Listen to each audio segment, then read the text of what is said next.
For 3 years, CEO Michael Reynolds barely knew Amanda Collins existed. She was the quiet black woman who drafted his blueprints, always leaving before anyone could ask her vision. Tonight, at an exclusive rooftop lounge, Michael saw Amanda in a red silk dress sitting across from Marcus Johnson, a powerful man holding her hand. Marcus smiled, his eyes warm in ways Michael had never bothered to notice in anyone but himself. His deep brown skin illuminated by candlelight, his sharp cheekbones framing a face that commanded rooms without raising a voice. Michael's breath caught. If she belonged to someone this powerful, what had he missed? Michael was desperate, but he didn't even remember her middle name. And he didn't know Amanda was meeting Marcus about something that could destroy Michael's entire empire. Michael Reynolds had become CEO at 38 after inheriting his father's architectural firm, a legacy built on old money connections and a network of men who looked just like him. The board had kept him not for innovation but for continuity, his ability to maintain the status quo without rocking boats or challenging the established order of who deserved to sit at the table. He lived by inherited rules, quick dismissals, and pedigree that could be traced, verified, and weaponized. He hated complications that disrupted hierarchy with an intensity that bordered on obsession, and the reason lived in his psyche like a birthright. He had watched his father build an empire on the principle that some people were simply born to lead while others were born to serve, watched a powerful man sort the world into those who mattered and those who were replaceable based on surnames and zip codes. Young Michael had absorbed this lesson completely. Never question the natural order. Never elevate those beneath you.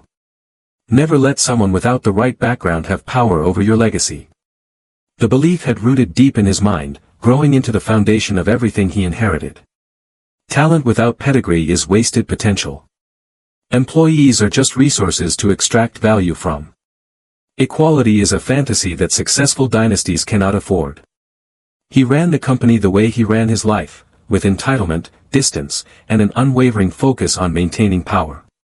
None truly saw him for what he was.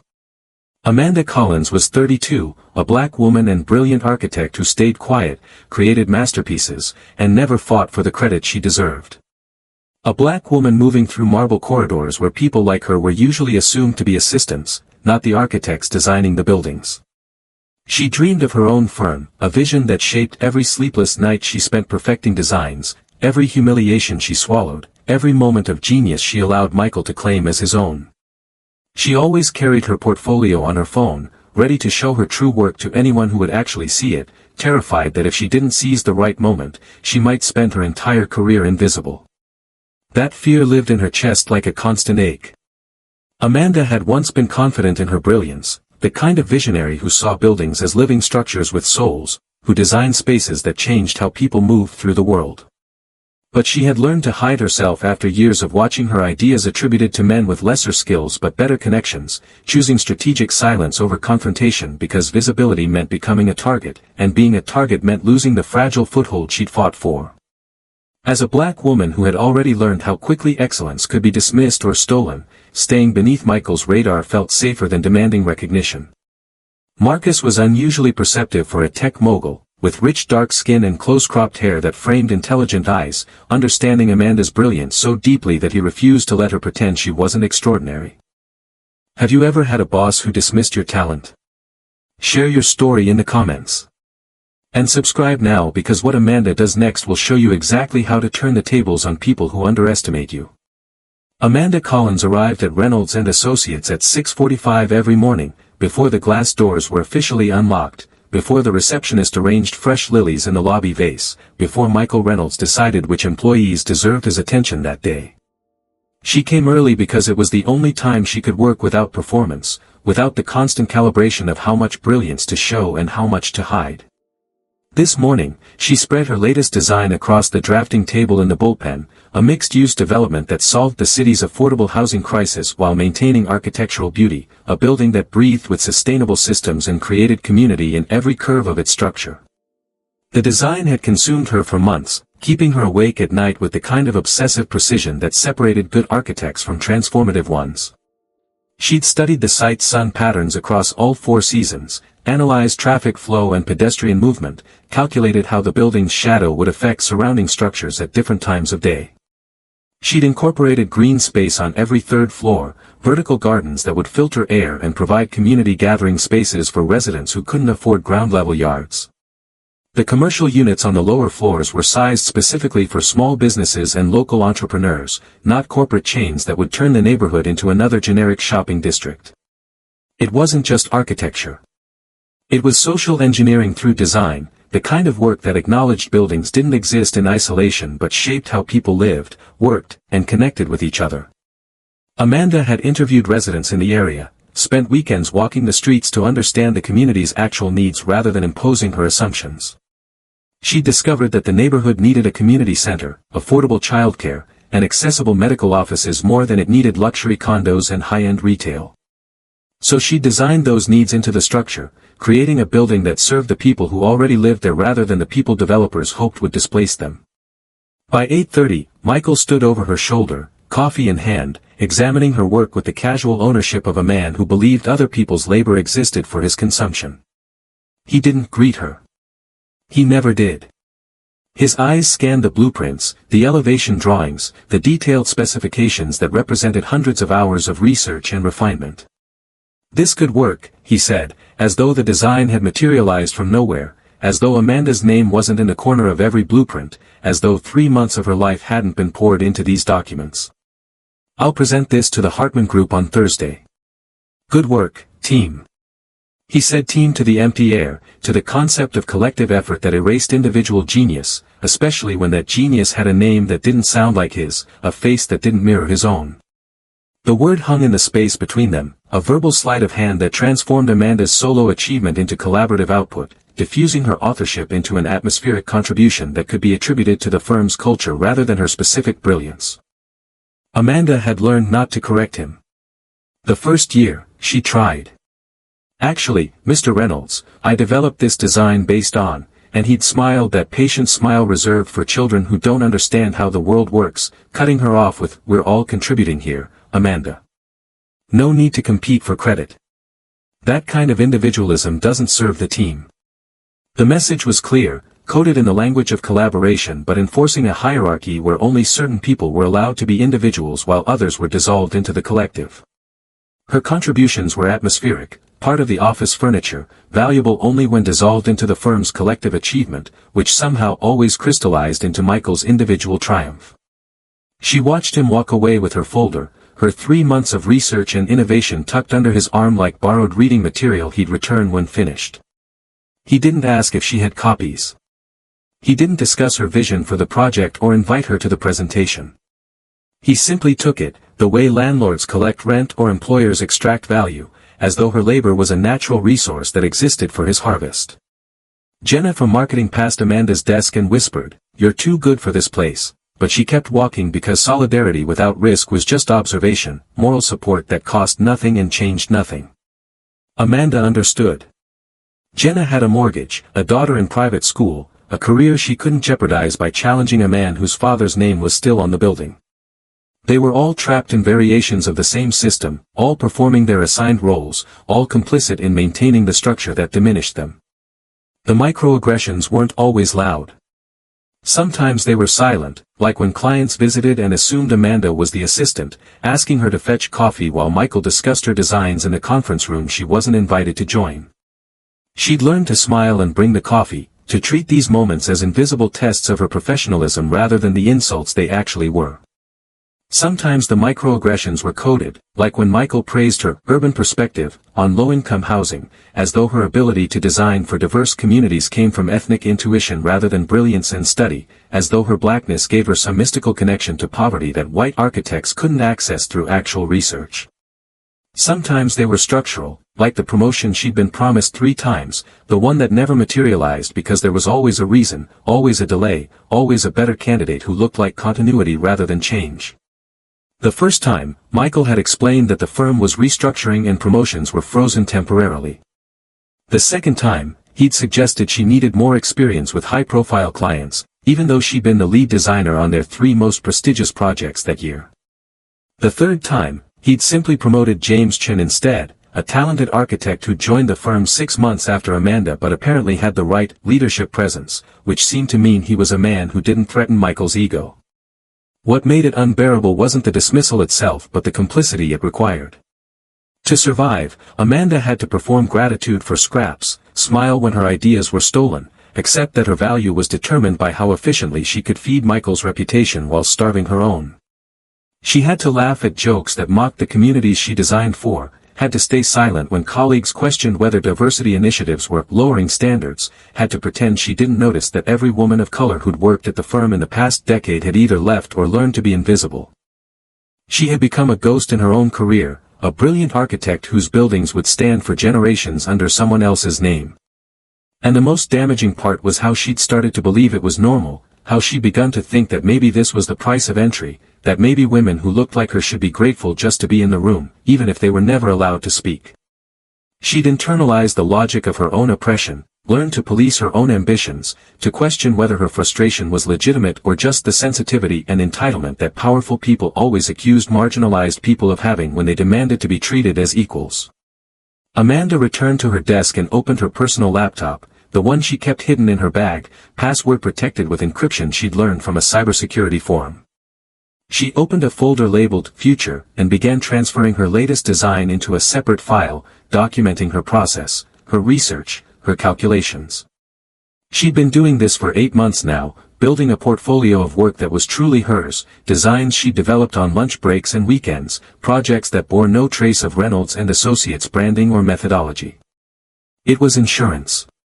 It was hope.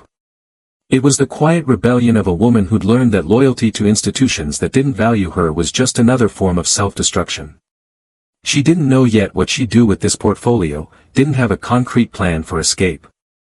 But she knew that staying at Reynolds and Associates forever would kill something essential in her, would reduce her to a tool that produced brilliance for other people's benefit until she forgot she was capable of building her own legacy. Marcus Johnson didn't understand why Amanda tolerated it. He'd asked her directly, sitting in his minimalist apartment where floor-to-ceiling windows framed the city like a blueprint come to life, the skyline she helped shape glowing against the night. The apartment was a study in intentional simplicity, every piece of furniture chosen for function and beauty, every surface clear of clutter, every sight line designed to showcase the architecture of the city below. Marcus had built his fortune in tech, but his first love had been design, the recognition that space shaped human behavior in ways most people never consciously noticed. "Why do you let him take credit for your work?" he asked, and it wasn't the first time he'd posed the question. It had become a recurring theme in their conversations, a point of tension that revealed the fundamental difference in how they'd learned to navigate professional spaces as black professionals in predominantly white industries. Marcus's tone carried no judgment, just genuine confusion, the kind that came from a man who'd built his fortune by refusing to be invisible, who'd learned early that the world wouldn't give him anything he didn't demand with both hands. Amanda sat curled in the leather chair near the window, her bare feet tucked under her, wearing one of Marcus's sweaters because his apartment was always too cold, climate-controlled to server room precision. She'd looked at him with those eyes that held exhaustion and determination in equal measure, ancient wisdom and fresh wounds coexisting in the same gaze. "Because if I fight him, I lose everything. And if I lose everything, I have nothing to build with." The logic was sound but devastating, the mathematics of survival that brilliant people shouldn't have to calculate. It was the logic of someone who'd learned that the cost of standing up for yourself could be total professional annihilation, that burning a bridge with a powerful man meant burning every bridge that connected to him, that the architecture world was smaller than it seemed and everyone remembered who caused problems. Marcus understood strategy, had built a billion-dollar company by knowing when to fight and when to maneuver, when to confront and when to outflank. But this wasn't strategy. This was siege mentality, the psychological warfare of making someone so afraid of losing ground that they stopped trying to gain it. This was what happened when talent met structural inequality, when brilliance encountered systems designed to extract value while denying equity. "What you're describing isn't sustainability," Marcus said, standing up and pacing to the window, his reflection ghosting over the city lights. "It's slow-motion self-destruction. You're teaching Michael that he can take whatever he wants from you, that there are no consequences for treating you as disposable. And every day you accept that treatment, you're reinforcing a pattern that gets harder to break." Amanda bristled, and Marcus saw it in the way her shoulders tensed, the way her jaw set. "You don't understand what it's like for me," she said, and her voice had an edge he rarely heard, sharp with the frustration of having to explain survival strategies to someone who'd never needed them. "You're a black man, yes, and I know you've faced discrimination, I know you've had to work twice as hard to get half the recognition. But you're also a billionaire. You have, fuck you, money. You can walk away from anyone who disrespects you because you've already won." She stood up, crossing to the window, standing next to him but not touching, both of them looking out at the city they saw so differently. "I'm a black woman in architecture, Marcus. Do you know how few of us there are? Less than 2% of licensed architects in this country look like me. Every firm I apply to will call Michael for a reference. Every client I pitch to will Google my professional history. If I burn bridges with Reynolds and Associates, I'm not just leaving a job. I'm potentially ending my career before it really starts." Marcus turned to face her fully, and she could see the conflict in his expression, the war between his love for her and his frustration with watching her diminish herself. "Or," he said quietly, "you're ending a career built on compromising yourself and starting one built on owning your own power. Amanda, I've watched you design buildings that change how people live. I've seen you solve problems that engineers with decades more experience couldn't crack. You're not good at what you do. You're exceptional. And exceptional people don't need permission from mediocre men to build legacies." He'd fallen in love with her mind first, the way she saw buildings as living ecosystems, the way she could explain structural engineering with poetry that made concrete sound like music. At the charity gala where they'd met, she'd corrected his calculations on a projected skyscraper, not with arrogance but with the quiet precision of someone who lived inside structural truth. Most people deferred to his wealth, treating his opinions as facts simply because he had the capital to fund them. Amanda deferred only to physics, to the mathematical certainties that didn't care about bank accounts or social status. "Your cantilever won't support that span," she'd said, sketching corrections on a cocktail napkin with the kind of casual expertise that revealed years of training and natural talent. "You'll need either additional columns here and here, or a tension cable system running through the core. Otherwise, you're building in structural failure that won't show up in models but will show up in reality, probably around year 3 when the building has settled and the load patterns have established themselves." She'd been right, and Marcus had been captivated, not just by her knowledge but by her confidence in that knowledge, the way she stated facts without apology or hedging. Later, he'd learned that this confidence only emerged when she was discussing physics and mathematics, that in every other context she'd learned to doubt herself, to question whether her perceptions were valid or just oversensitivity, whether her frustrations were legitimate or just the complaints of someone who couldn't handle the demands of professional life. But watching her shrink herself at Reynolds and Associates made him angry in ways he couldn't fully articulate. It was the anger of seeing potential caged, of watching someone dim their own light because the room couldn't handle the brightness. Marcus had spent his entire career fighting the assumption that black entrepreneurs were lucky rather than brilliant, that his success was affirmative action rather than innovation, that his company's valuation was somehow inflated or unearned. He'd refused to make himself smaller, and it had cost him relationships, opportunities, comfort. White investors had passed on early rounds of funding because they couldn't see the market for his product, which really meant they couldn't see a black founder succeeding at that scale. Journalists had written profiles questioning whether his company was overvalued, applying scrutiny they never directed at white founders with similar metrics. Competitors had dismissed him as a diversity hire in his own company, as though he'd somehow affirmative actioned himself into being CEO of a business he'd built from nothing. But Marcus had fought back, had sued for defamation when warranted, had publicly called out the double standards, had built his success so undeniably that even his critics had to acknowledge it. And that success had given him freedom, the ability to operate on his own terms, to reject partnerships that didn't respect him, to invest in founders who reminded him of himself, to use his capital as a weapon against the systems that had tried to keep him locked out. Amanda's approach was different, and he tried to respect it, tried to understand that different survival strategies made sense for different contexts. She was playing a longer game, building credibility brick by brick, waiting for the right moment to step into her own power. She'd explained it to him once, late at night after too much wine and too much honesty. You could afford to be confrontational because you were in tech, where disruption is valued and youth is an asset. I'm in architecture, where the old guard controls everything, where partnerships take decades to build, where your reputation is literally your ability to work. If I had fought the way you fought, I would have been labeled difficult, aggressive, emotional, all the words they use to destroy black women who refuse to accept their subordinate status. And I would have been locked out before I even started. Marcus understood the logic, even agreed with parts of it. But he also saw what it was costing her, the way she flinched when Michael spoke to her, the way she prefaced her own brilliant ideas with, "This might be stupid, but..." as though she needed permission to have thoughts. He saw how she'd learned to read rooms for danger, to calculate how much competence she could display without threatening fragile egos, to perform deference even when she was the smartest person present. It reminded him of something his mother had told him when he was young, when he'd come home from school angry because a teacher had given him detention for talking back, when he'd simply corrected her factually incorrect statement about history.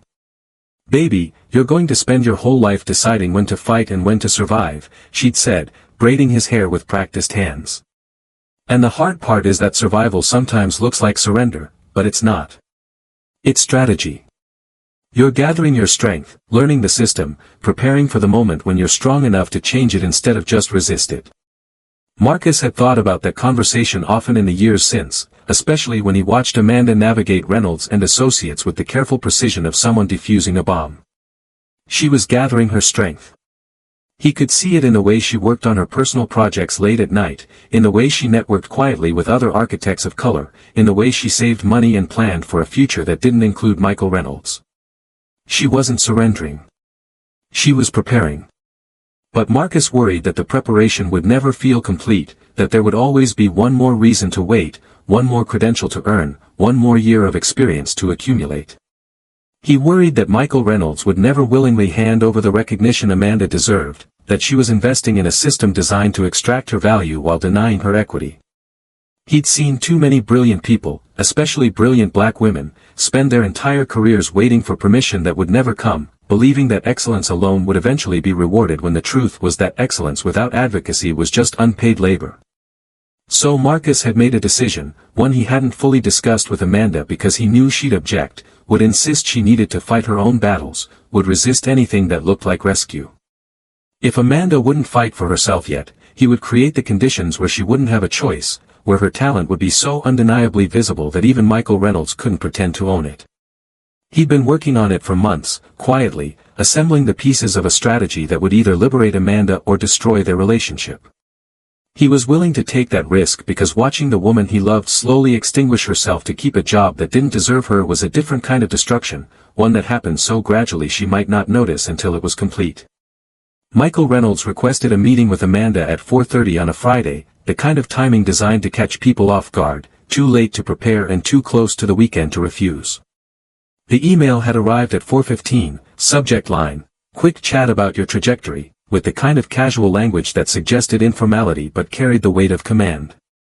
Amanda had learned to read Michael's communication style, to understand that quick chat meant extended interrogation, that trajectory meant he wanted something from her, that Friday afternoon meant he'd calculated she'd be too tired to effectively resist.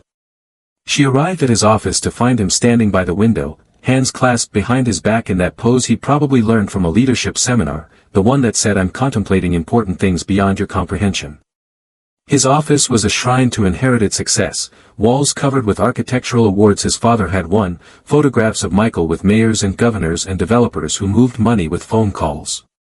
The desk was mahogany, old money furniture that announced permanence and tradition, everything in the room carefully curated to suggest that Michael belonged to a class of men who shaped cities rather than merely inhabiting them.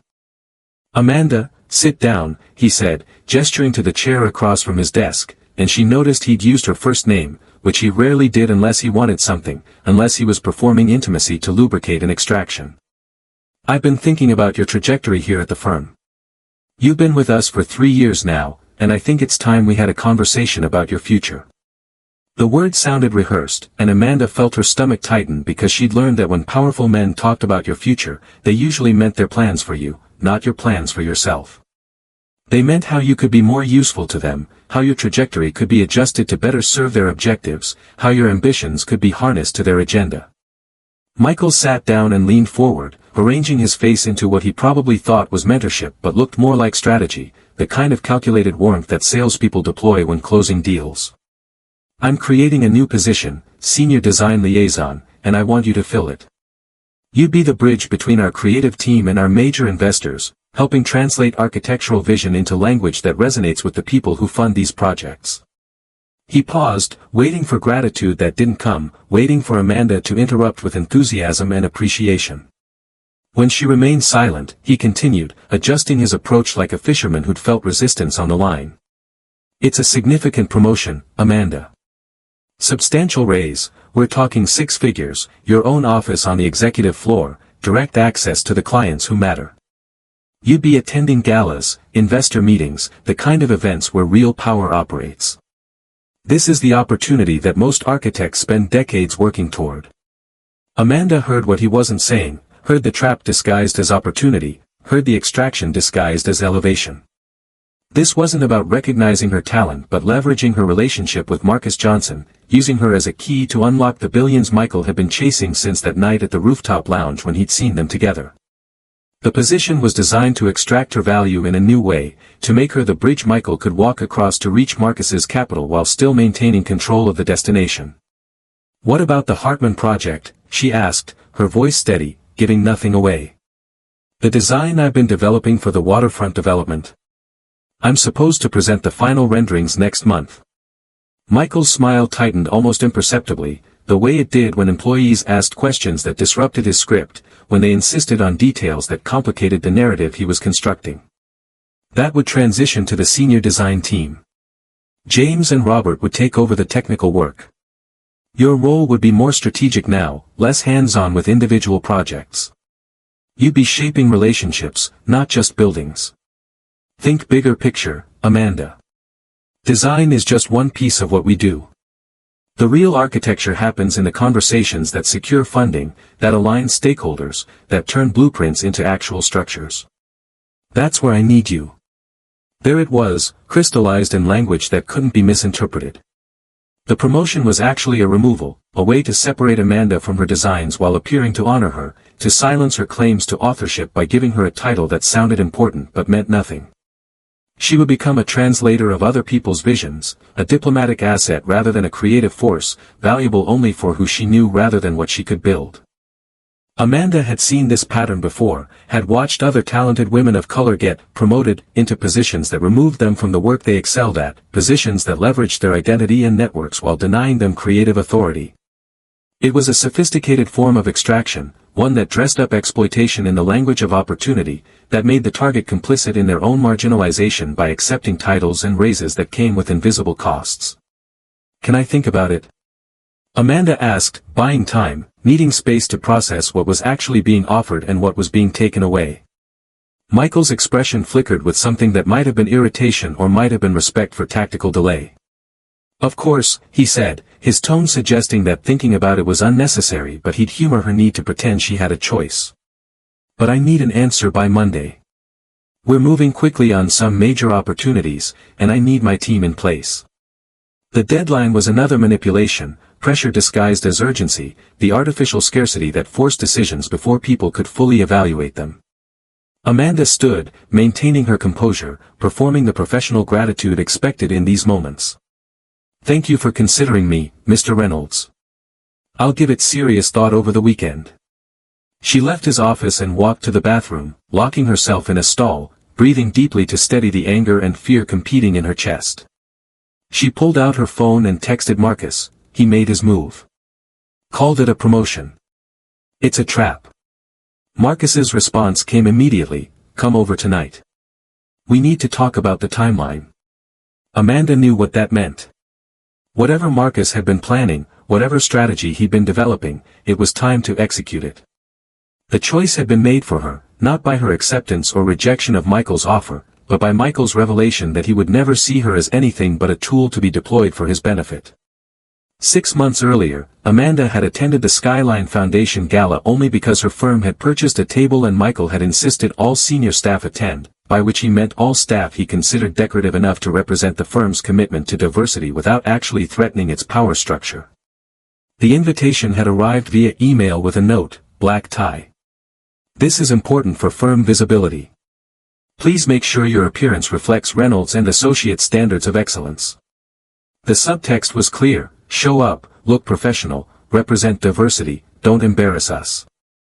She'd worn the red dress because it was the only formal gown she owned, the one she'd bought 3 years ago for her graduate school graduation and hadn't worn since because there weren't many occasions in her life that required silk and strategic tailoring.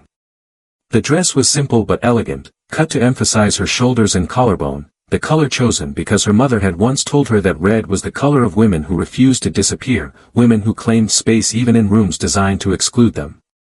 Amanda had spent an hour on her hair, twisting it into an updo that looked effortless but required precision and multiple YouTube tutorials, adding gold earrings her grandmother had given her, applying makeup with the careful attention of someone who knew they'd be scrutinized and judged. She'd looked at herself in the mirror before leaving her apartment and felt a complicated mixture of beauty and performance, proud of how she looked but resentful that looking a certain way was a requirement for professional participation, that black women's appearance was always political, always subject to evaluation, always carrying the burden of representation. The gala was held in the sculpture garden of the Modern Art Museum, where architecture itself became art, where glass and steel framed the night sky like a blueprint for ambition. The space was stunning, a testament to what happened when design was given adequate funding and creative freedom, when architects were allowed to be visionary rather than purely functional. Amanda had studied this building in graduate school, had written a paper analyzing how its transparent walls dissolved the boundary between interior and exterior space, how it democratized art by making the museum part of the city rather than separate from it. She'd spent the first hour doing what she always did at these events, making herself useful in ways that wouldn't draw attention, refilling wine glasses when servers were overwhelmed, laughing at jokes that weren't funny, performing the emotional labor that made powerful people comfortable. It was a survival strategy she'd learned early, the recognition that being helpful made you invisible in useful ways, allowed you to observe without being observed, to understand the power dynamics without being caught in them. She'd been reaching for a champagne flute when she'd overheard a conversation that made her freeze, her professional instincts overriding her social caution. Marcus Johnson stood with a cluster of developers, discussing a proposed skyscraper for the financial district, a building that would reshape the city's skyline if it could overcome its engineering challenges. He was gesturing with his hands to illustrate the architectural vision, his enthusiasm evident in the way he leaned into the conversation, the way his eyes lit up when discussing structural possibilities. The cantilever design is ambitious, Marcus was saying, pulling up a rendering on his tablet, but the numbers work. We've got the support structure calculated to handle the load distribution across the asymmetrical floors. The architect who designed this is brilliant, she's found a way to create visual drama without compromising structural integrity. He swiped through the renderings, and Amanda could see from across the room that the calculations were wrong, dangerously wrong, the kind of error that wouldn't reveal itself until construction was underway and millions were already committed. She shouldn't have said anything. She was there to blend in, not to correct a tech billionaire in front of his colleagues, not to draw attention to herself as the woman who knew more than the men in the conversation. But Amanda had never been able to watch structural integrity being compromised, had never been able to let physics be negotiated like it was optional. Buildings weren't just aesthetic objects to her. They were promises made in steel and concrete, commitments to the people who would occupy them that the structure would hold, that the design would protect, that the calculations had been done correctly. "Excuse me," she said, her voice quieter than she'd intended, her heart hammering as all eyes turned to her, as she violated the unspoken rule about knowing your place. "But that cantilever won't support that span, not with the load distribution you're describing." The conversation stopped in that particular way that happens when someone unexpected speaks, when the social hierarchy has been disrupted and everyone is recalculating their position. Marcus turned to look at her, and Amanda saw the moment his expression shifted from polite attention to genuine curiosity, saw him actually see her rather than just registering her presence. "Why not?" he asked, and there was no condescension in the question, no dismissiveness, just authentic interest in being proven wrong if wrong he was. The simplicity of that question, the genuine openness to correction, was so foreign to Amanda's experience with men in professional spaces that she almost didn't know how to respond. She was accustomed to having her expertise questioned, to being asked for her credentials before her ideas were considered, to having men explain her own field back to her with confidence inversely proportional to their actual knowledge.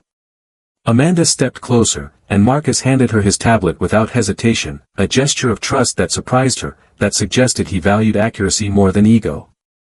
She pulled up the structural calculations and began sketching corrections with her finger, explaining as she went, falling into the language of mathematics and physics that was her native tongue, the place where she never had to doubt herself because numbers didn't lie and forces didn't care about social hierarchies.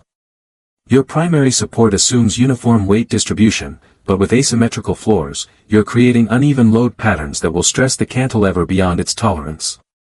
She highlighted the problematic sections, adding notes and calculations, her mind working faster than her fingers could move.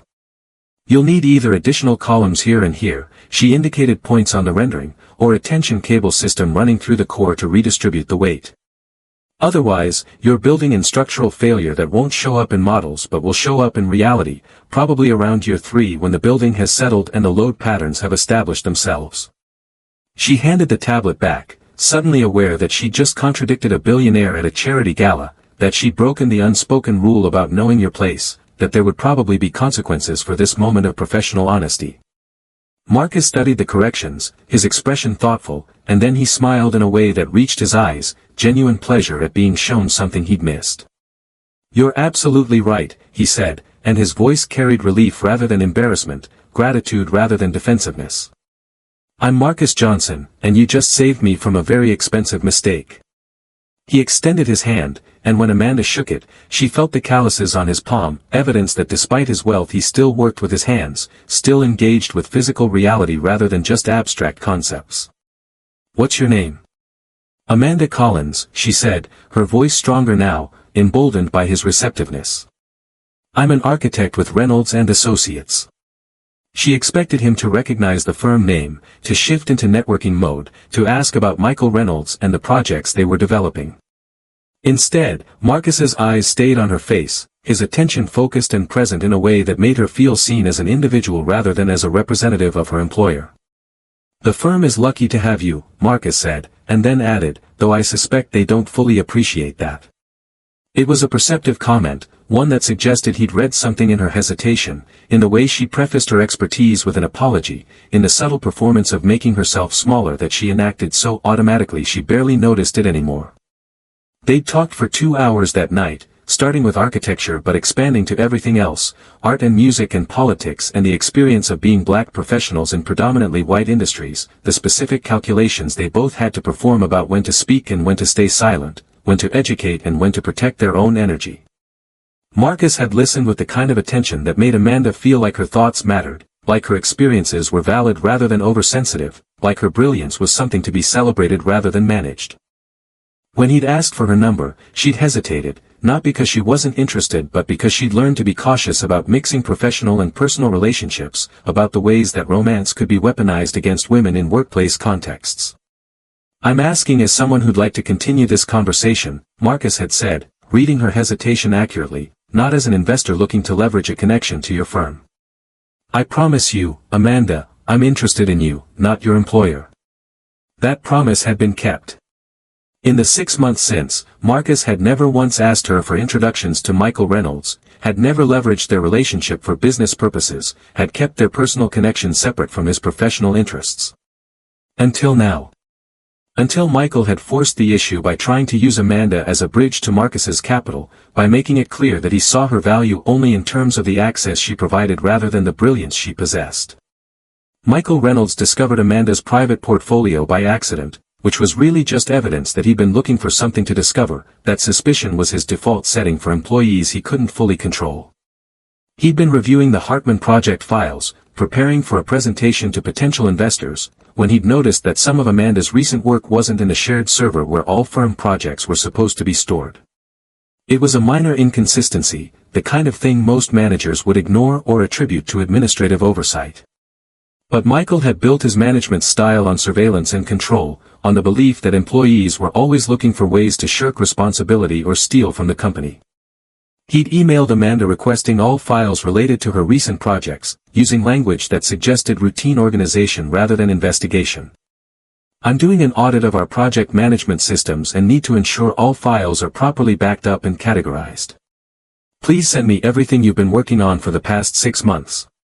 Amanda, exhausted from a late night finishing renderings and distracted by Marcus's text about moving up their timeline, had dragged and dropped folders without her usual careful curation, forgetting to double-check which files she was sharing.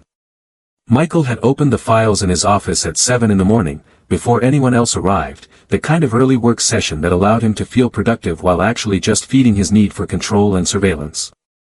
Most of the folders contained exactly what he expected: detailed architectural plans for firm projects, research documents, client communications. But one folder labeled AC_independent made him pause, made him click open with the predatory curiosity of a man who'd found evidence of what he'd been suspecting all along. The folder contained 12 complete architectural projects, each one brilliant, each one bearing Amanda's digital signature and copyright watermark, each one designed for her own firm that didn't exist yet but clearly would. These weren't sketches or concepts or idle experiments. These were complete proposals with structural calculations, materials sourcing, budget projections, and client pitches. She'd been building an empire in the shadows, using time that he believed belonged to him, developing skills on projects that wouldn't benefit his firm, creating competition that would eventually destroy him. Michael felt the rage building in his chest, the particular anger of a man who believed he owned not just Amanda's work hours but her creative capacity, who thought that paying someone a salary entitled him to all their intellectual output regardless of when or how it was produced. He'd seen this before: talented employees who got ideas above their station, who forgot that they were tools to be used rather than individuals with their own ambitions. He spent the next 2 hours going through every file, documenting the projects, cross-referencing them with Amanda's work calendar to find evidence that she'd developed them on company time, building a case that would justify what he was about to do. Some of the projects were clearly developed outside work hours: weekend timestamps, late-night revisions, notes referencing personal research trips Amanda had taken during her vacation time. But Michael didn't care about accuracy. He cared about control, about sending a message that employees who tried to leave, who dared to imagine futures beyond his firm, would be destroyed as warnings to others. He called her into his office at 8 the next morning, before she'd had time to drink coffee or prepare for whatever was coming, the folder open on his screen like evidence in a trial. "Sit down, Amanda," he said, and his voice had lost all pretense of mentorship, had become the cold authority of a man who believed he owned not just her work hours but her creative capacity. Amanda's heart dropped as she recognized her own designs on his monitor, the projects she'd poured herself into during lonely weekends and sleepless nights, the dreams she'd been building for a future she wasn't sure would ever arrive. But she kept her expression neutral, kept her voice steady, refusing to give him the satisfaction of seeing her panic. "Those are personal projects, developed on my own time." It was true, mostly.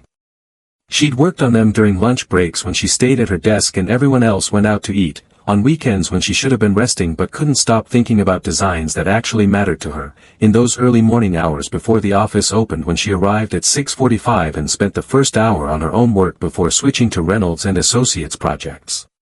But Michael wasn't interested in truth. He was interested in control, in ownership, in making sure that employees who tried to leave would pay a price that discouraged others from following. "Personal projects using principles and methodologies you developed while employed by this firm," Michael countered, and Amanda could see where this was going, could see the trap closing around her like the structural calculations she loved so much, mathematical and inevitable. "Everything you create while you work for Reynolds and Associates is intellectual property of this company. That's in your employment contract, Amanda. Section 7, Paragraph 3. Did you think I wouldn't notice you building a competing firm on my dime?" The accusation was absurd but legally complicated, the kind of gray area that employment lawyers could argue for years depending on how much money you had to spend on litigation.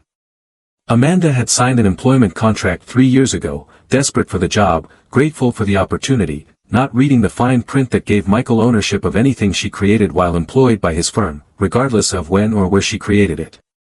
It was a standard clause in architecture, designed to protect firms from employees stealing clients and projects during their employment. But Michael was weaponizing it, using it not to protect legitimate business interests but to destroy her future, to ensure that even if she left, she'd leave with nothing, that her brilliance would remain his property to exploit.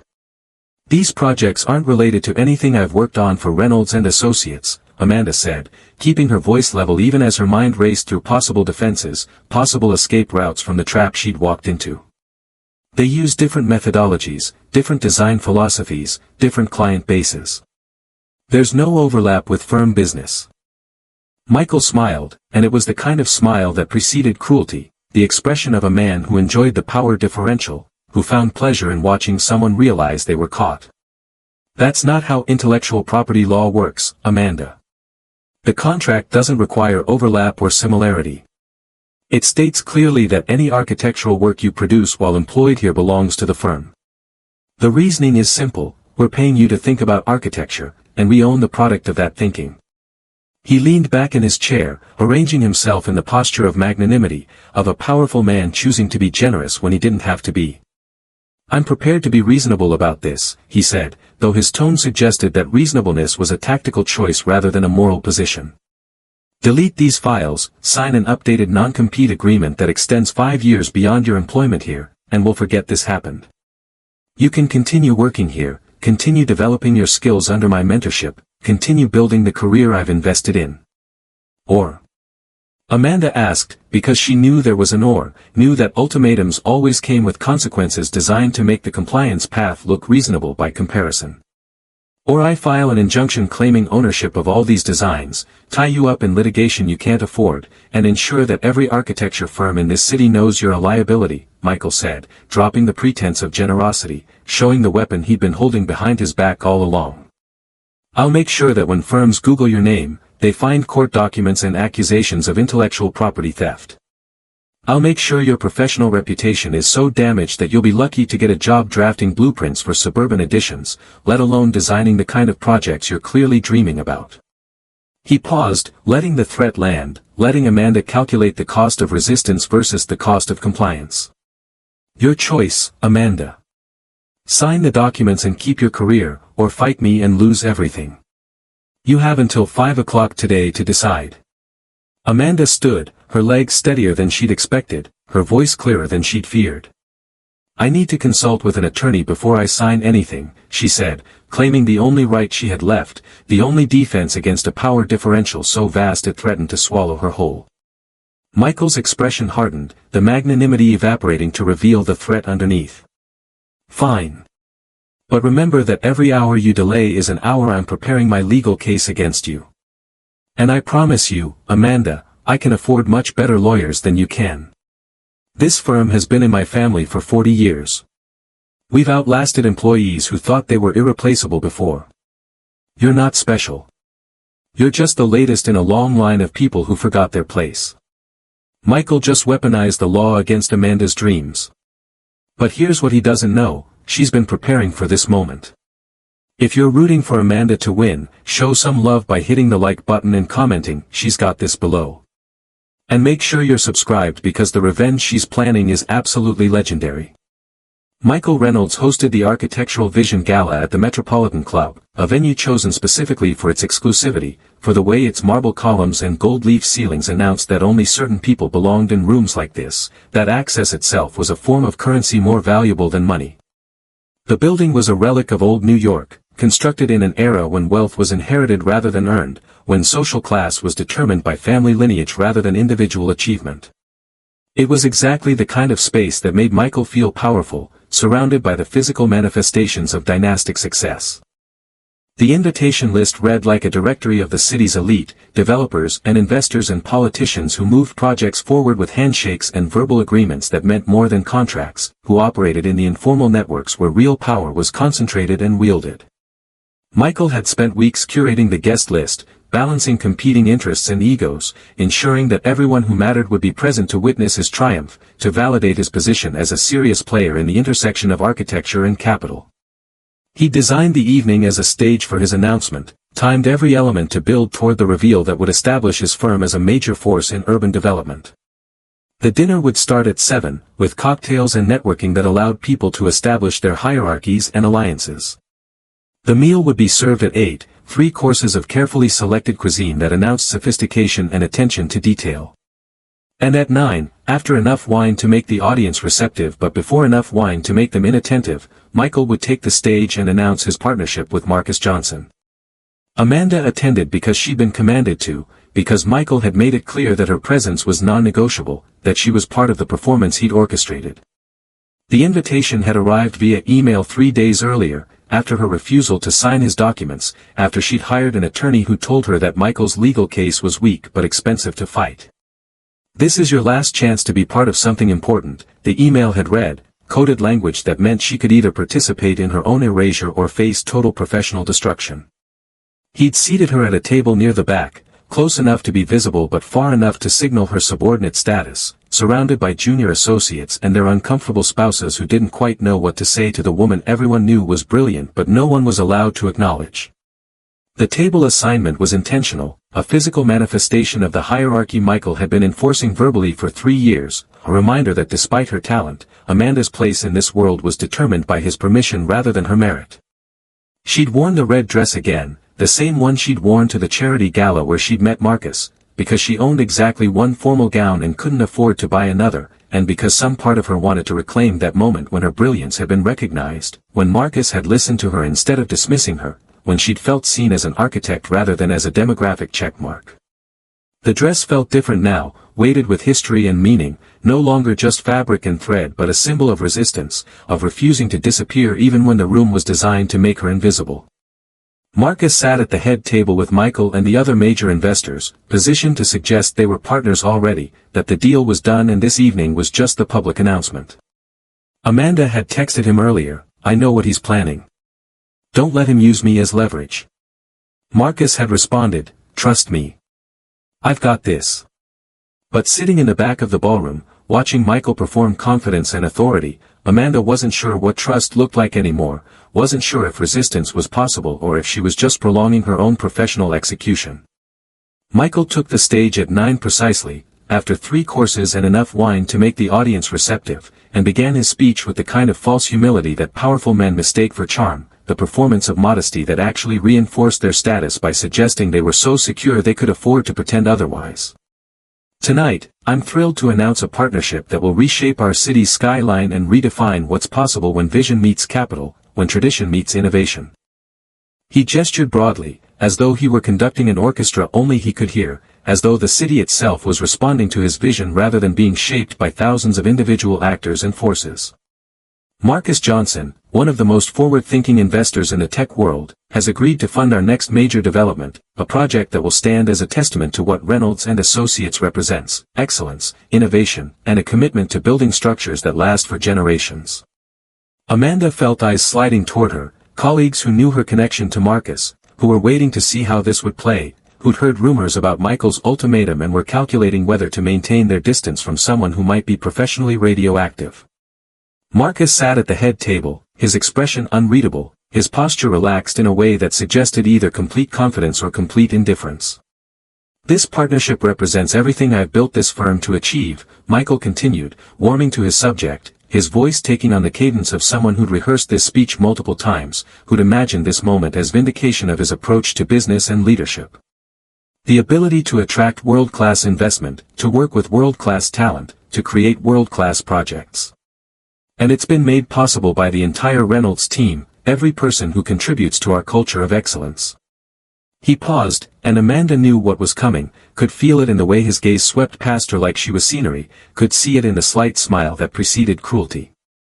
"Even our junior staff, like Amanda Collins, who've helped facilitate these important relationships through their professional networks and connections." The words landed like a slap disguised as acknowledgement, the kind of backhanded recognition that erased while pretending to include. Junior staff. Help facilitate. He'd reduced 3 years of architectural genius to administrative support, had publicly claimed her relationship with Marcus as his own achievement while simultaneously diminishing her role to that of a connector, valuable only for who she knew rather than what she could create. The message was clear to everyone in the room, encoded in language that sounded like praise but functioned as dismissal. Amanda Collins was a tool Michael had used effectively, a junior employee whose social network had been leveraged for firm purposes, someone who'd helped facilitate but hadn't actually created, someone whose contribution was atmospheric rather than essential. He'd erased her authorship of every project she'd designed, claimed her relationship with Marcus as evidence of the firm's culture rather than her individual connection, reduced her to a demographic asset that had been deployed strategically. Amanda felt the rage crystallizing in her chest, pure and cold and clarifying, burning away the doubt and fear that had kept her compliant for 3 years. She'd spent 3 years making herself smaller, performing gratitude, accepting scraps, believing that patience and excellence would eventually be rewarded. And Michael had just demonstrated, publicly and deliberately, that no amount of patience would ever lead to recognition, that the system wasn't broken but working exactly as designed, that her role was to produce brilliance that would be attributed to others until she accepted her subordinate position as permanent and inevitable. Marcus Johnson rose from his seat before Michael could continue, moving with the kind of casual authority that made people stop talking and pay attention without him having to demand it. The room's energy shifted immediately, hundreds of conversations cutting off mid-sentence as everyone turned to watch what would happen next, sensing that the evening's careful choreography was about to be disrupted. "Actually, Michael, I think there's been a misunderstanding," Marcus said, his voice carrying across the ballroom without strain, without aggression, just statement of fact delivered with the confidence of someone who knew exactly what he was doing and exactly what it would cost. "I appreciate the invitation tonight, and I've certainly enjoyed getting to know your firm over these past months. But I haven't signed a partnership agreement with Reynolds and Associates." The room went silent in the way that only happens when money stops moving, when deals collapse in real time and everyone present is calculating how this affects them, how this news changes their own calculations and alliances.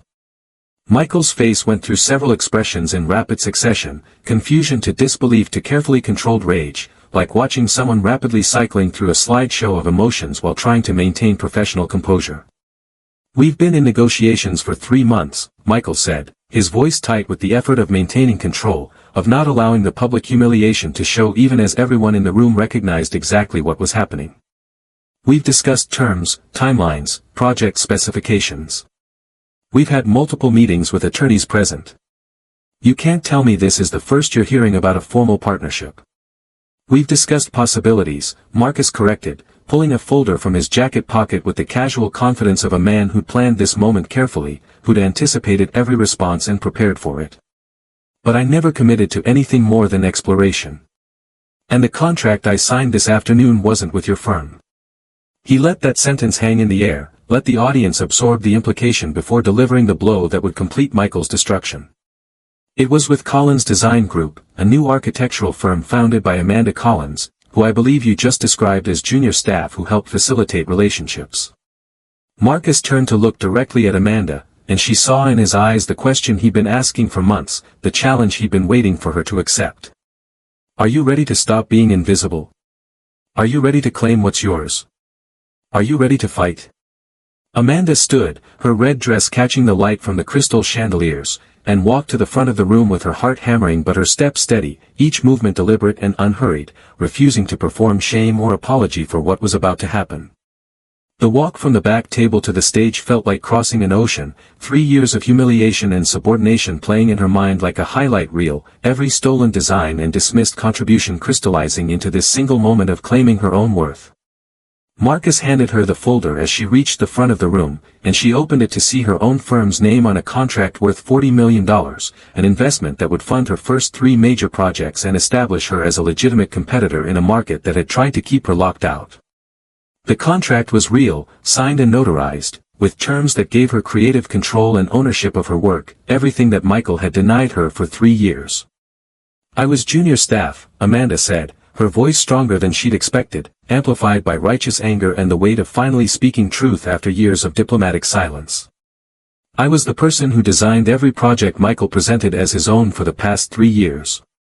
I was the architect whose work won awards under his name, whose innovations built his reputation, whose talent he treated as interchangeable with anyone else who could hold a pencil." She looked directly at Michael, and for the first time in 3 years, she didn't hide her anger, didn't perform gratitude, didn't shrink herself to fit into the space he'd designated for her. "The Hartman waterfront project Michael mentioned. I designed it. The sustainable housing development that won the Architectural Digest Award. Mine. The renovation of the historic district that's been featured in every major publication. Also mine. Every single project this firm has completed in the past 3 years has my name in the corner of the original blueprints, even though Michael erased it before presenting them to clients." She could see people in the audience pulling out their phones, fact-checking her claims, whispering to each other, the social calculus shifting in real time as they reassessed who held power and who deserved their allegiance. Some looked shocked, genuinely unaware that Michael had been claiming Amanda's work. Others looked guilty, their expressions revealing they'd known but said nothing, complicit in the erasure through their silence. Marcus didn't invest in Reynolds and Associates because Reynolds and Associates doesn't create anything, Amanda continued, gaining momentum, years of suppressed truth finally finding voice. I do. And I'm done letting you take credit for it. I'm done performing gratitude for the privilege of watching you steal my work. I'm done making myself smaller so you can feel bigger. The contract Marcus had signed included clauses that Amanda had insisted on, strategic provisions that would make Michael's next year very difficult and force him to confront the cost of his own arrogance.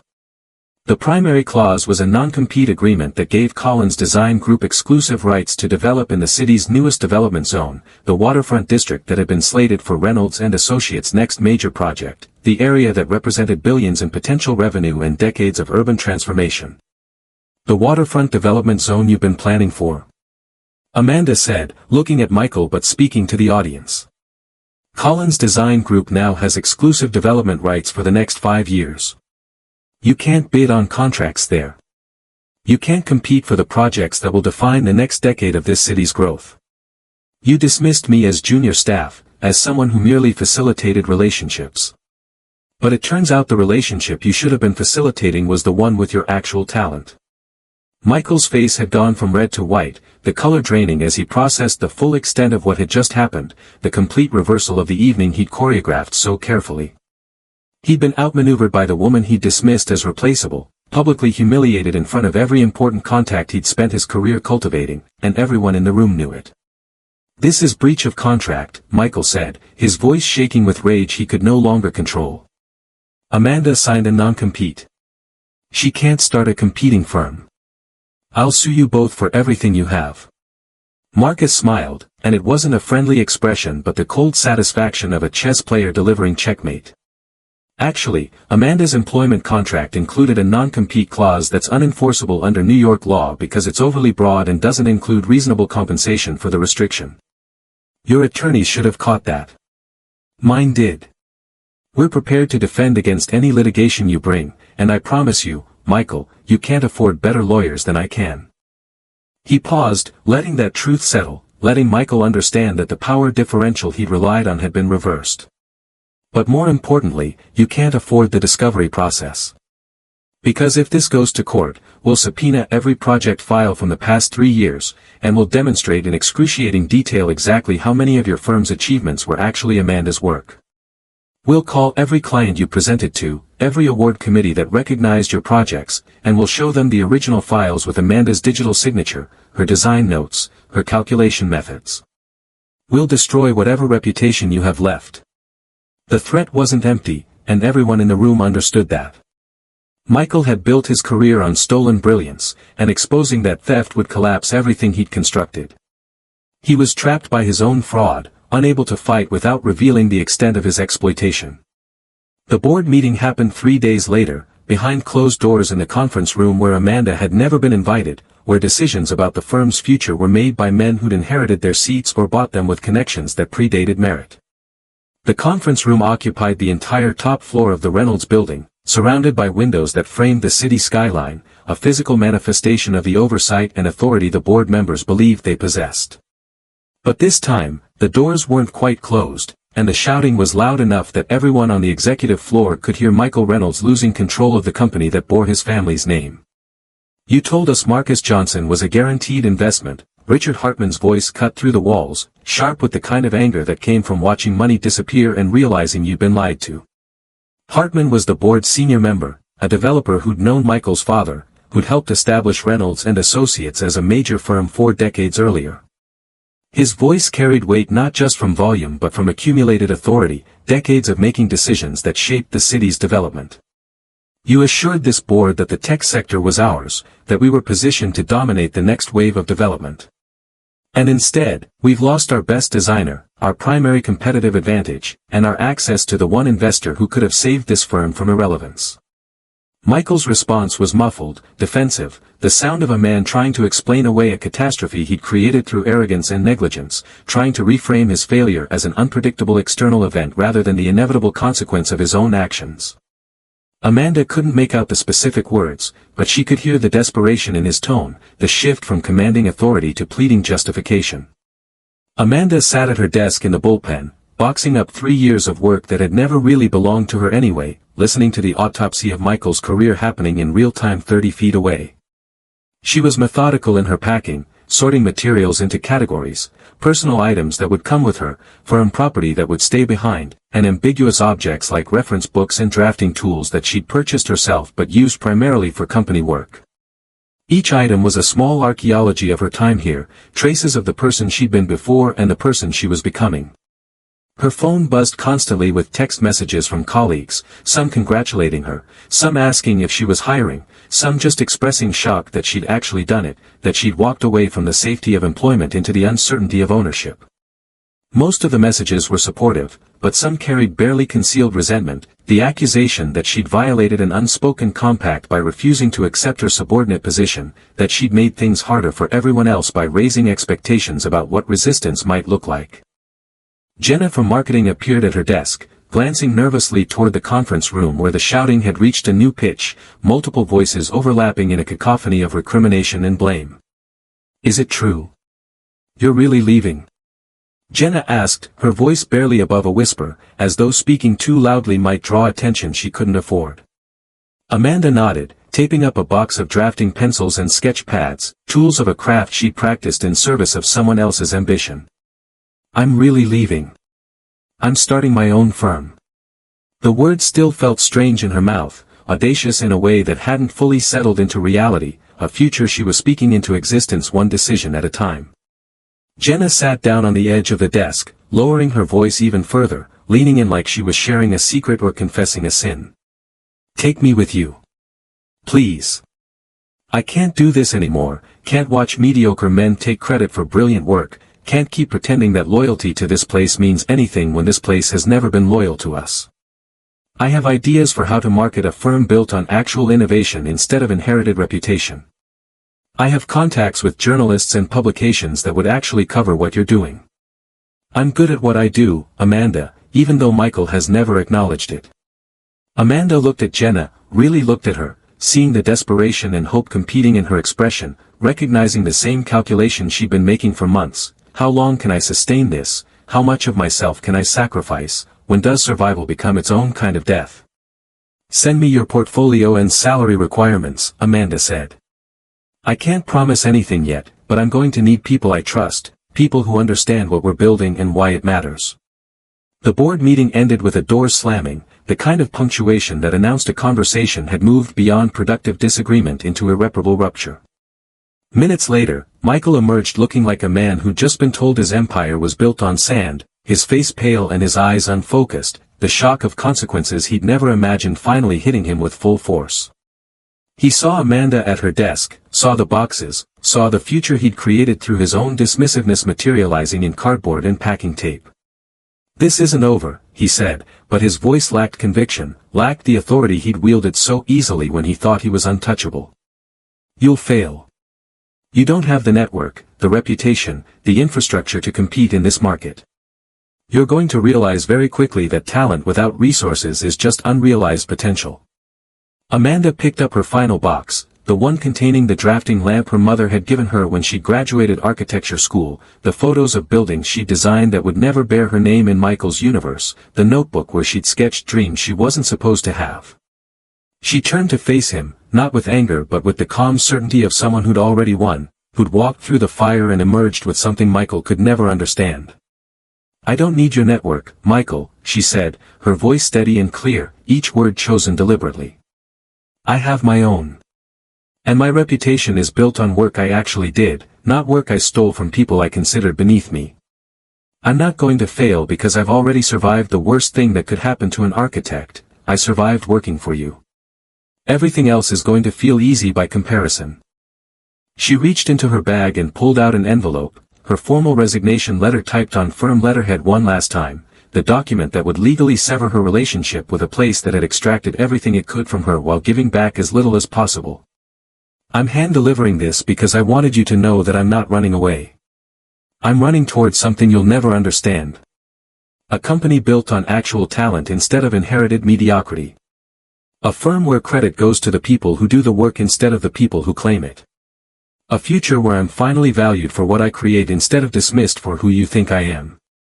She placed the envelope on his desk, not throwing it or slamming it down, just setting it there with the finality of a period at the end of a very long sentence. Good luck finding someone to replace me. You're going to need it.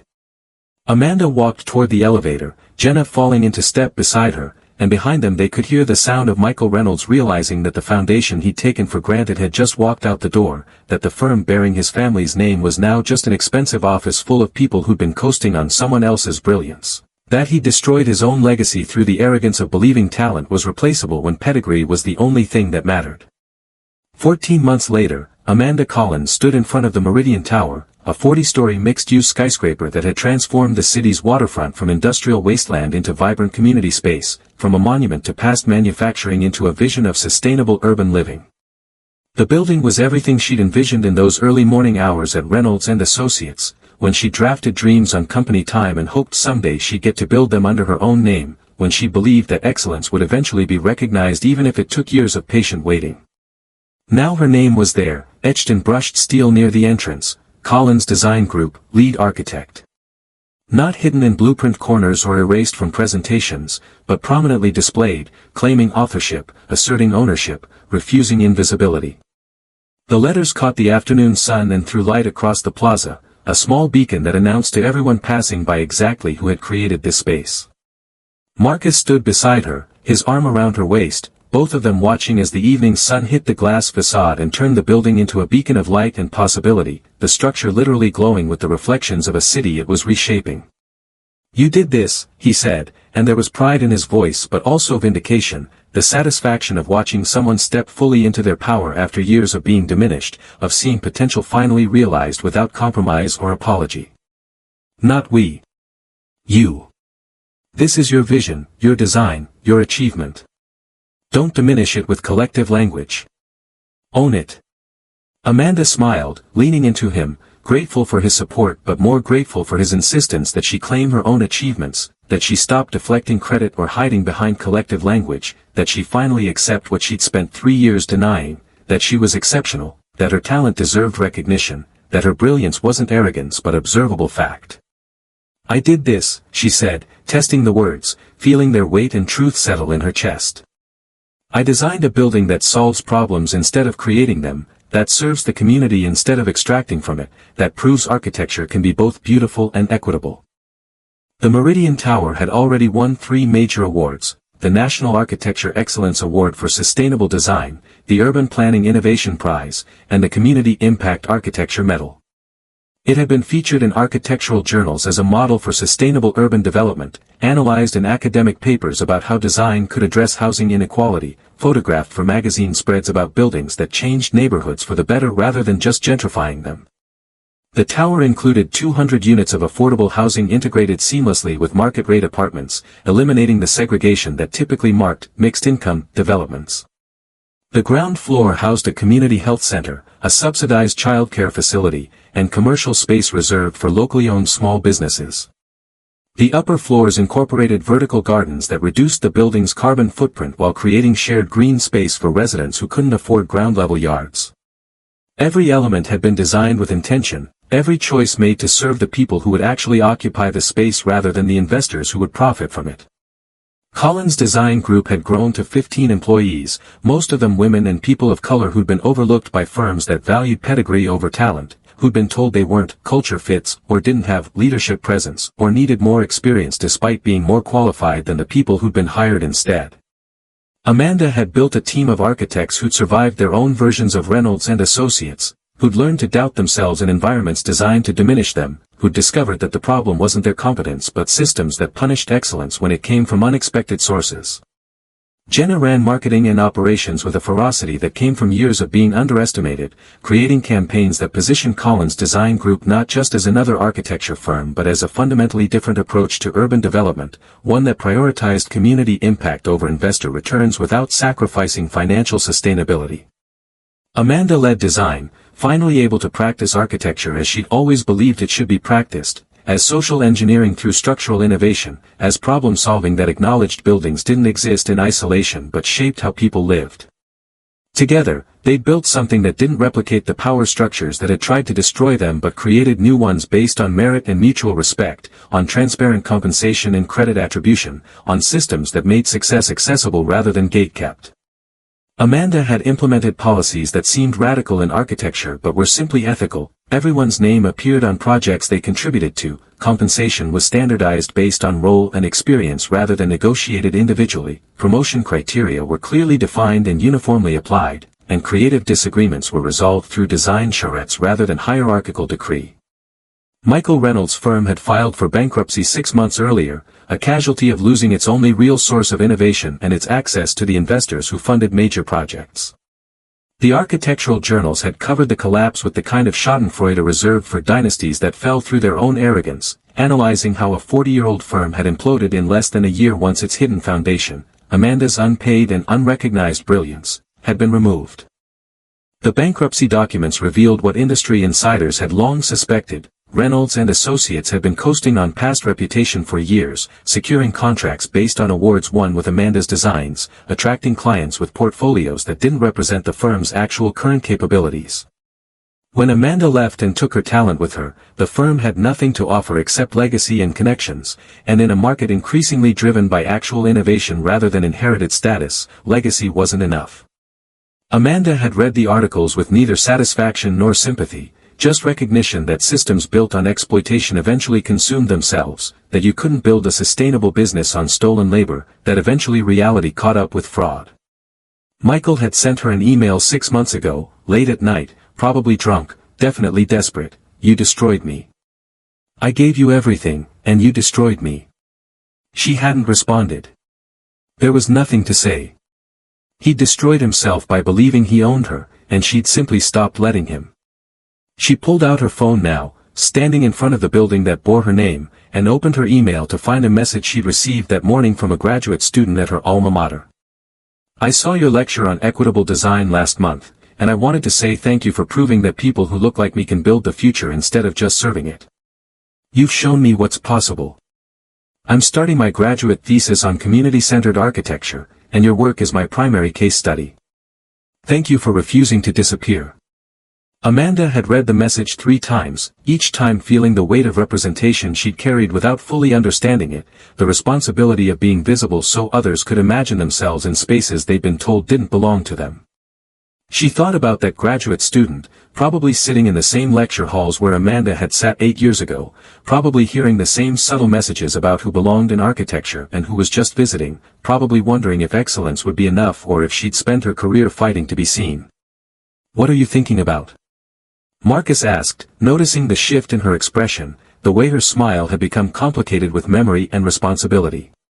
Amanda looked up at the building that bore her name, the legacy she was building not just in steel and glass but in the minds of young architects who needed to see that brilliance without pedigree could still reshape skylines, that barriers were real but not insurmountable, that systems could be changed by people who refused to accept them as inevitable. I'm thinking that I spent 3 years afraid of losing everything if I stood up for myself, she said.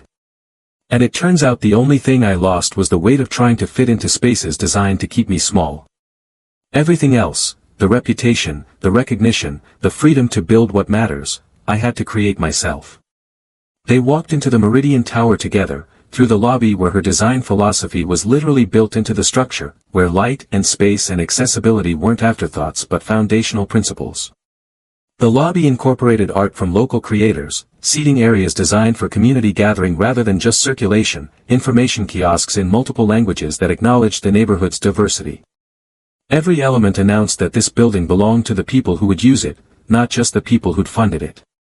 The security guard nodded to her, "Good evening, Miss Collins," and she nodded back, still getting used to being recognized in her own building, still adjusting to the reality that she was no longer invisible, that her presence mattered not because she was facilitating someone else's agenda but because she'd created this space herself. In the elevator, Marcus pulled up a news article on his phone and showed it to Amanda.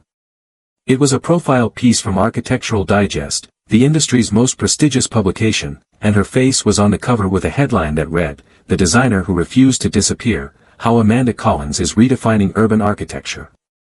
The article inside was 6 pages long, analyzing her approach to design, profiling the Meridian Tower and 2 other major projects Collins' design group had completed, interviewing clients and community members and other architects about her impact on the industry. She studied the image, seeing herself the way the world was beginning to see her, not as junior staff or a facilitator but as an architect, a CEO, a woman who'd built her own table when the existing ones wouldn't make room. The photo showed her on the Meridian Tower's roof garden, surrounded by the vertical green space she designed, the city skyline stretching behind her like a canvas she was in the process of repainting. "You know what the best part is?" Amanda said as they rode up to the office where she'd have dinner with her team, where they'd toast to another successful project and plan the next ones. "Michael Reynolds taught me exactly what kind of leader I didn't want to be. And that lesson was worth every humiliation, every stolen design, every microaggression. Because now I know exactly how to build something that lasts, something that creates opportunity instead of hoarding it, something that proves talent matters more than pedigree." The elevator doors opened onto the executive floor, and Amanda stepped out into her future, into offices where her team was gathering for the celebration she'd promised them, where success would be shared rather than claimed, where credit would be attributed accurately and compensation would reflect actual contribution. The conference room had floor-to-ceiling windows that framed the Meridian Tower, a constant reminder of what they'd achieved together, what they could continue building. Jenna had arranged wine and food from the local restaurants that occupied the Meridian Tower's commercial space, supporting the very businesses the building was designed to serve. The team gathered around the table, 15 people from backgrounds as diverse as the city itself, brought together by talent and commitment rather than connections or pedigree. Amanda raised her glass, looking at each face, seeing in them reflections of her own journey, other people who'd been dismissed or overlooked or told they didn't belong, who'd found in Collins' design group a place where excellence was finally enough. "To the Meridian Tower," she said, "and to the people who built it. Your names are on this project because you earned them. Your contributions made this possible. And together, we're going to keep building a world where architecture serves people instead of just impressing them." They drank, and through the windows Amanda could see the Meridian Tower beginning to light up as evening deepened, thousands of windows glowing with the lives being lived inside spaces she'd designed. The building had become part of the city's evening skyline, no longer just construction but community, no longer just vision but reality. Marcus found her later, standing by the window, looking out at the work she'd done. "You changed the city's skyline," he said quietly. "That's a legacy that will outlast everything Michael Reynolds ever built." "No," Amanda corrected, turning to face him, claiming the truth fully now, without hedging or humility that diminished her achievement. "I didn't just change the skyline. I changed who gets to change the skyline. That's the legacy. Not just these buildings, but the proof that the system can be disrupted, that talent can win against pedigree, that women who look like me can build monuments that will stand for generations. The Meridian Tower is important, but the real legacy is every young architect who sees it and realizes they don't need permission to be brilliant." She thought about that graduate student again, imagined her standing in this same spot in 5 years, 10 years, looking at a city full of buildings she designed, telling her own story about refusing to disappear, creating her own legacy of resistance and achievement. The work wasn't finished. It would never be finished. But it had begun, and Amanda had proven it was possible. The city spread below them, thousands of buildings representing thousands of stories, some of triumph and some of failure, all of them together creating the complex ecosystem that was urban life. Amanda had added her voice to that conversation, her vision to that landscape. She was no longer the dismissed woman in the red dress, no longer the junior staff who facilitated relationships, no longer the invisible architect whose genius served someone else's ambition. She was Amanda Collins, CEO of Collins Design Group, architect of the Meridian Tower and the future it represented, a woman who'd walked through fire and emerged with something no one could take from her, the certainty of her own worth, the freedom of her own voice, the power of her own name on buildings that would reshape the world. And she was just beginning. From dismissed to unstoppable. From stolen credit to her name on the skyline. Amanda's story proves that you don't need their permission, their network, or their approval. You just need to refuse to disappear. If this resonated with you, subscribe to this channel for more stories about people who rewrote the rules. Comment below with your biggest takeaway from Amanda's journey. And share this with someone who's still waiting for permission to be great, because they need to know that permission isn't coming, and they don't need it anyway. The world is waiting for what only you can build.